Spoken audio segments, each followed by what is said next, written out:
Jade is going to just quickly explain to you the cause of why you're here. Jade? Well, first of all, thank you so much, Dina, and thank you for everyone for being here. I know it's Saturday night, not the most practical time maybe, but we're in good hands with Dina. She's one of my favorite yoga teachers of all time, and I'm so grateful that she opened up her studio and her heart to this cause and campaign. So I'm basically the one who created this idea of a yoga fundraiser event for some very special dogs. And these dogs are victims of the dog-cat meat trade in Southeast Asia. So I'm not sure if anyone here is familiar with something called the Yulin Dog Meat Festival. By show of hands, has anyone heard about that? Yeah, okay, a few. So for those who don't know, this is how I learned about the dog-cat meat trade. It was through something called the Yulin Dog Meat Festival. And what that is quite simply, it's an animal festival that happens in a city called Yulin in the south of China. And it happens every June 21st. And June 21st is an important day because it happens to be also the International Yoga Day.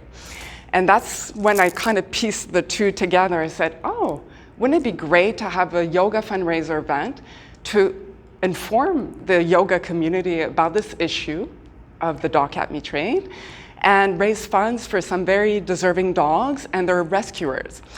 So Yulin Dog Meat Festival, it was really, a lot of people think it was an ancient traditional festival that dates back to many, many years, but it's nothing of the sort.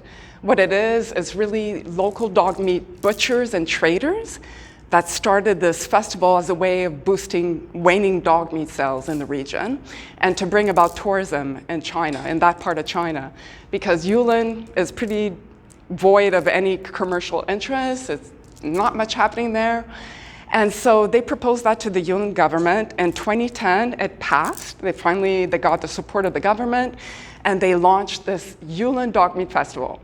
And why this festival is so important to the cause is because this is how we learned about it. And when I say we, the international community, people in North America, and the US, and Europe.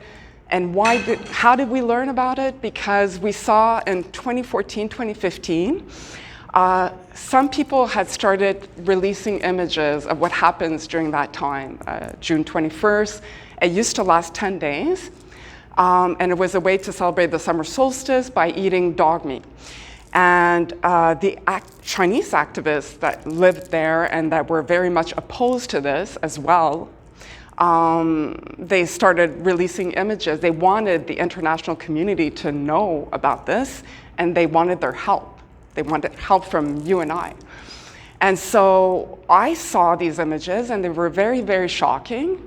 Essentially, the dogs are tortured, especially during that festival. It's kind of a sportsman, entertainment sports, if you will. People go out of their way to be deliberately cruel to the dogs. And so it's very, very shocking and traumatizing when you see this. And I immediately wanted to know more, like, why is this happening? Why are they torturing them? Like, it's not just a question of eating dogs. And so I started something called the Stops Yulin podcast. I was looking for information on the internet. There was so much disinformation. There were so many contradictory things being said about this cause that I wanted to learn the actual facts from people that live there and work to make change happen. And so I started the Stops Yulin podcast. It's the only one to date on the dog-cat meat trade, and it's on YouTube. So you can, if you Google Stops Yulin podcast, you'll land on my channel. It's the only one of its kind, and I learned a lot. I learned why this is happening to this day and age. Why are they doing this? Is it out of poverty that they're, eating dogs? And no, it's not. So I learned a lot, and I'll let you explore on your own time.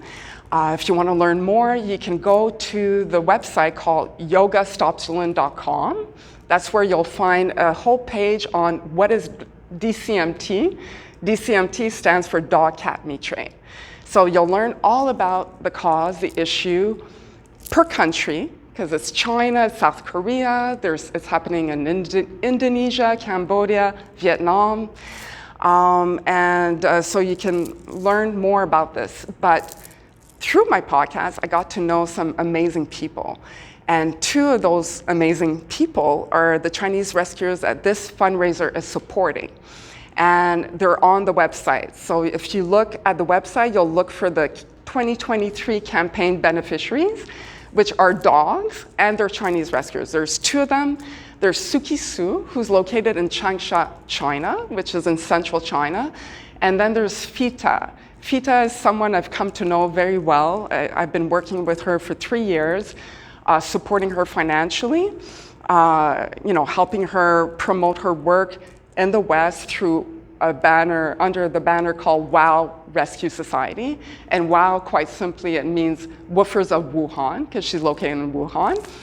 This lady is like a saint. She has about 400 dogs at this point that she cares for. But she's been doing this since 2018. And she is so devoted, but she needs help. Obviously, she needs help. She can't do this on her own. And how you and I can help the most is obviously donations. Very important because it's very, very costly to rehabilitate these dogs. A lot of them have suffered extreme abuse, and some of them even are missing their limbs. They require surgeries. So she would obviously appreciate some financial support.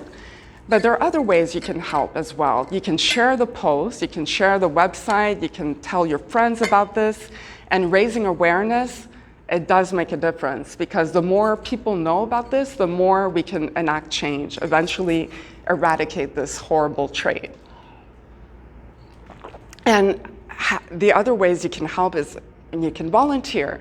I, living in Montreal, I don't live in those countries, but I volunteer for Humane Society International.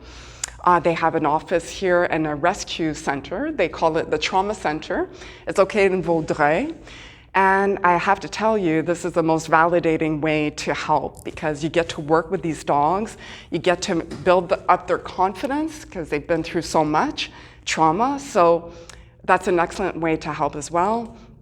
You can sponsor the dogs on the website. Please, by all means, if you're interested in adopting one of these dogs, every dog that's featured on the website is ready to integrate a home. They've been rehabilitated, they received all their health care, and at this point, they're really yearning for their forever loving family.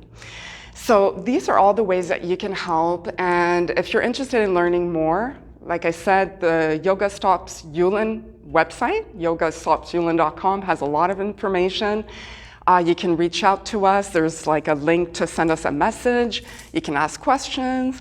And in fact, I don't know if any of you have questions immediately, but I'm happy to answer any questions you may have. If you don't feel comfortable asking in front of the group, you can come and see me after the class, and I'll be happy to answer whatever questions you have. And once again, I just thank you for being here, for your support, we're gonna have a great yoga class. We're gonna release some energy and just put out some love and positivity for these dogs that really need it. So thank you to everyone. Thank you, Dina. Thank you, Marie-Hélène, for gracing us with some good vibes.